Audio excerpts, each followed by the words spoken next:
Gals Ninja, my name's called Cutter34. I'm here today to do a bit of a fossil haul that I've done. Today I went to Castleton for a couple of hours. Great day, absolutely great day. Sun was great, but now it's gone all grey, so yeah, how about that? Here's a couple of fossils I've got, and then there's the ones I cleaned. And there's one over here. That one there is the ossicle, well, partial ossicle of a crinoid. How about that? That's great. So there's one fossil you've seen. Basically, we're going to go through these fossils what I've found. I'll show you what they are. This one, the bottom of a brachiopod. Partial brachiopod. This is probably, I think Castleton, because it's limestone, it's probably going to be a shallow marine environment. There's a fossil on here, so there. Some ossicles from a crinoid. There is the imprint of a brachiopod shell, and quite a thick-ribbed brachiopod as well. So this one probably was suited for shallow waters, but obviously something's broken it. So maybe just time, the annals of time, stuff like that. This is another brachiopod. It's been, well, partial brachiopod has been broken up quite badly. Brachiopod there, and brachiopod there. So Castleton is quite good for brachiopods. So if you like brachiopods, you can go to Castleton and get some brachiopods, but they are mainly fragmentary, really fragmentary. There are a couple of fossils I saw there that I couldn't get pictures of. A couple of fossils I couldn't get out of the ground. This is a brachiopod again. Not much else. I don't know what that is. A little ball thing that maybe might be a juvenile brachiopod. I think this is a bivalve or a rock that's very, very well shaped like a brachiopod. I mean brachiopod and bivalve, and has some grooves there, and it's got a little fossils there on it. So I think maybe this is like the inside of the shell or the valve. I suppose call them valves. Oh dear, dropped it. Well done, core, well done. You've dropped a precious fossil. Oh, there it is. Juvenile brachiopod right there, little babby, and there's some big ones. There's a couple fragmentary ones there. Another one. This might be thickly ribbed. It might be a thickly ribbed one, but that's about it. So yeah. So I don't know what this is. I think it's a bit of salt or maybe a bit of lime. I don't know, just pure limestone or salt maybe. I don't know, but yeah. And then found this little thing. This is a bit of brachiopod as well. So lots and lots of brachiopods. Then, and you can find these there, gastropod. Little gastropod. Nice little gastropod right there.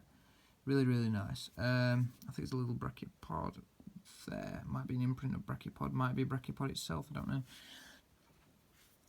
This one, I think it might be a very large brachiopod. You got a ridge here, and then you got the back of the shell where the umbo would be, and then you got the side of the shell, the anterior of the shell, posterior of the shell. But it's probably really, really worn away. Might just be a rock that's conspicuously looking like a brachiopod, but if it is a brachiopod, then it's a really worn away one, and you do find them in Castleton. There's imprinted shell. Really nice grooves on this one. You can see all the ribbing on it, which are really, really good. It's nice. It's near. I think this isn't a nearly complete one. There's one that I've got that's really nicely nearly complete, but this one's quite good. You've got the umbo present as well, which is really good. Sorry, really tired. I think that's a brachiopod, or maybe even a bivalve, because you've got the end of the shell there, and then it comes around. So that might be like pecten. Might be like a pecten, I think. Which is a bivalve. Here's another bit of fragment of brachiopod. So bivalves are actually very, very, very rare in Castleton. Very hard to find. This is a bit of crinoid that's become stuck with a bit of, I think, brachiopod in there as well. So lots and lots of brachiopods. So if you like brachiopods, like I said, just go to Castleton. Little brachiopod there. Nothing really else on the side there, but little brachiopod there. This, I can't remember what you call these, but I think these are just crystals. They've been eroded away or discoloured or whatever, but they're quite nice. At first I thought they were striations, but I thought, looking at the rock, they can't be striations. And then this is a really good one. This is probably the best one of the day. Little nearly complete brachipod. Focus. There we go. Really nice. You've got the connoisseur. You've got the umbo present as well. It's really good. And you've got it's zigzagged. So this one was obviously able to withstand the high energy environment, which is something that we learned in geology. And also, what it also could do with this zigzag is it could stop any sediment getting in to its valves. How about that? Some wet ones over here that are drying, but I'll just quickly show them you. A bit of a fragment of brachipod in there, brachipod fragment there, a bit of brachipod right there, and yeah, there's a brachipod bit there. I'm just gonna move a bit. There's a bit worn brachipod there. It's really worn, you know. There's a brachipod fragment there. Loads of different brachiopods in here. This one had a bit of sheep poo on it. That's why I cleaned it off. So yeah, there's loads of different brachiopods in there of all shapes and sizes, which is really good. That's a bit of a this is death assemblage though, which is a problem. Crinoid there, that's a really good crinoid. Very, very good crinoid. I'm happy with that one. That's a nice piece of brachipod with another bit underneath. This is weird. I think this is just where they show the difference between layers, which is really good. And then this is a really good brachipod. It's got the underneath as well. How about that? That's really good. There is no, I don't think there's an umbo present, but oh well. This is another nice brachipod, but nothing underneath. Apart from another brachipod and maybe a crinoid in there as well. I can't tell. I think there's a crinoid ossicle there. Another bit of a brachipod. I can't remember what this is, but it looks sort of maybe volcanic in nature, but I don't think so. Nice bit of brachipod in there. Really nice. Big chunk. Nice brachipod. And then this one, I forgot what's on this one. Yeah, baby brachipod. Baby brachipod.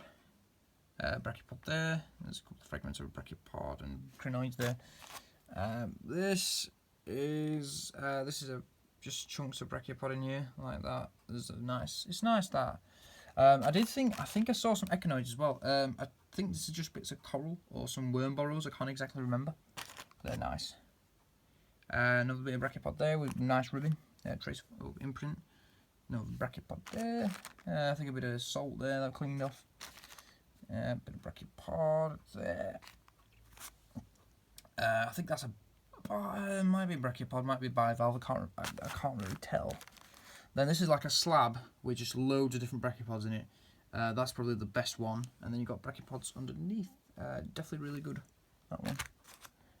Nice brachipod with the umbo present. I think it's nearly complete. Nearly complete umbo. And this has just got some bits and pieces of brachiopods in there. This one has got a weird, some fossils here, but then you turn it over, and that there, I've not got a clue what that is. It doesn't look like ossicles, and it doesn't look like a piece of brachipod. The only other thing I can think it is the teeth of a ray. Maybe a ray's teeth or something like that. I don't know, but yeah, we'll have to see. I think I've shown this already with a bit of brachipod there. So yeah, but I think that's about it, guys. So yeah, thanks for watching. Hope you've enjoyed this video. Come on, focus. There we go. And this is kind of like a haul that I got from Castleton, pretty much. So thank you for watching. Hope you enjoyed. I shall see you later. Bye bye.